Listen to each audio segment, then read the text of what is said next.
The heir to the Samsung empire bowed in apology Wednesday for company misconduct, including a controversial plan for him to ascend to the leadership of the world's largest smartphone maker.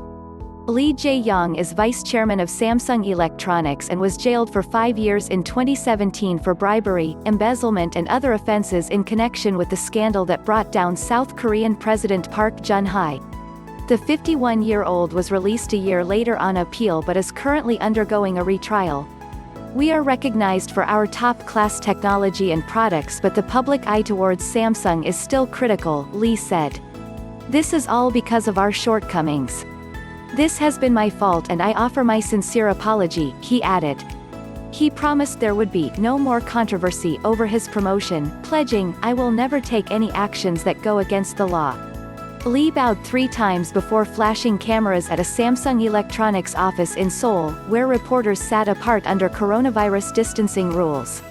Speaking in steady tones and swallowing occasionally, Lee, whose grandfather founded the Samsung Group, said he would end the line of family succession.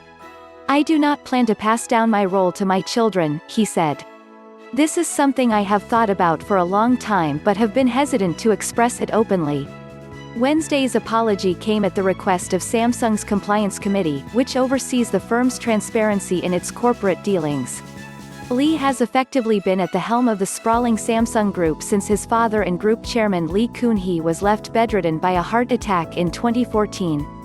The court case centered on millions of dollars the Samsung Group paid Park's secret confidant Choi Soon-sil, allegedly for government favors including ensuring a smooth transition for Lee to succeed his ailing father.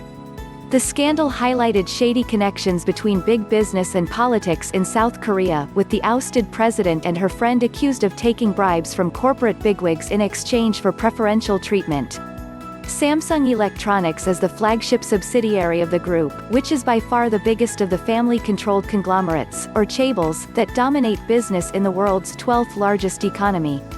Its overall turnover is equivalent to a fifth of the national gross domestic product and it is crucial to South Korea's economic health.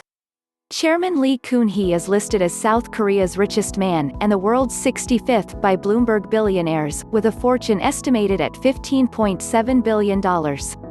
Lee Jae-yong has a separate listing of his own with a net worth of $5.7 billion. No union. In March, the Samsung Compliance Committee, which was set up in response to a court order, said many disgraceful incidents involving the Samsung Group were linked to an alleged succession scheme for Lee and advised him to apologize publicly.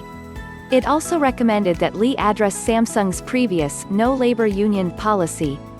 For almost 50 years, Samsung successfully avoided the unionization of its workers, sometimes adopting ferocious tactics according to critics, until last November. "I would like to express my deepest apology for everyone who has been pained by labor issues at Samsung," Lee said, adding, "From now on, I will make sure that Samsung is not criticized for union-free management." The company will guarantee workers' rights, including forming and joining trade unions, bargaining collectively and engaging in peaceful assembly, and act in accordance with employment regulations, he added. Samsung reported a slight fall in first-quarter net profit last month at 4.88 trillion won, $4 billion, citing impacts of the coronavirus pandemic.